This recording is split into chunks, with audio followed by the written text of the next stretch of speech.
Do you know the English word but feel shy saying it?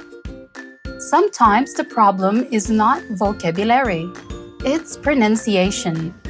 At APIBECI EOP campus, we have something called Parrot class. Okay. In Parrot class, students listen to the teacher and repeat the words. Thought. Taught. Thought. Taught. Just like a parrot, you copy the sound, the rhythm, and the pronunciation. It's simple, but it helps your mouth get used to speaking English. Look at your paper. After some practice, many students feel more confident speaking. And the best part?